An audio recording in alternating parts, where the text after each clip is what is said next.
Di sebuah negeri yang dikelilingi padang luas dan ladang gandum, hiduplah seorang raja bernama Malik Harun Al-Karim, yang dalam bahasa rakyatnya berarti Raja Harun yang dermawan. Namun nama itu bukan pemberian lahir. Nama itu adalah buah dari sebuah malam yang mengubah hidupnya selamanya. Suatu malam, ia tidak bisa tidur. Sesuatu mendorongnya untuk keluar dari istana, menyamar sebagai pedagang biasa, dan berjalan menelusuri lorong-lorong kota dalam kegelapan. Di sudut pasar yang sepi, ia menemukan seorang ibu duduk di tanah, memeluk dua anaknya yang masih kecil. Sang ibu menyanyikan lagu pelan-pelan, bukan untuk membuai tidur, melainkan agar anak-anaknya lupa bahwa perut mereka kosong. Raja berdiri membeku dan mendekati ibu tersebut. "Sudah berapa hari kalian tidak makan?" tanyanya pelan. Sang ibu mendongak lalu menjawab, "Sudah 3 hari Tuan." Tapi anak-anak ini tidak mengeluh. Mereka anak-anak yang kuat. Malik Harun pulang ke istana dengan langkah yang berbeda dari saat ia pergi. Matanya basah, hatinya remuk, dan sebelum fajar menyingsing, ia sudah berlutut dalam sujud yang panjang, menangis kepada Allah. "Ya Rabb, Engkau titipkan mereka kepadaku, dan aku lalai. Mulai hari ini, tidak akan ada satu pun dari mereka yang tidur dalam kelaparan selama aku masih bernapas."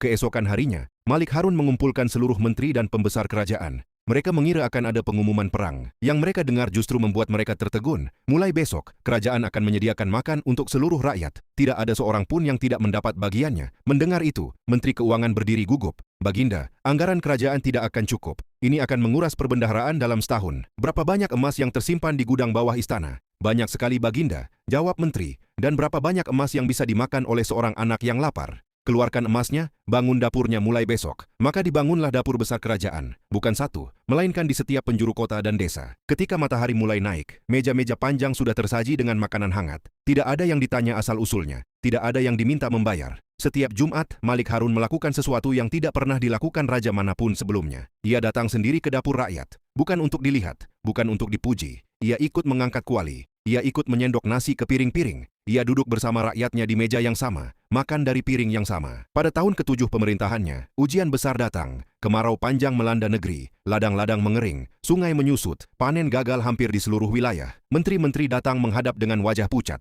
"Baginda, kita mungkin harus menghentikan sementara program makan rakyat, cadangan makanan kerajaan menipis." Raja lalu bertanya, "Apakah rakyat kita masih lapar?" "Ya Baginda, bahkan lebih lapar dari biasanya karena kemarau ini." Lalu Raja berkata, "Maka justru sekarang kita tidak boleh berhenti.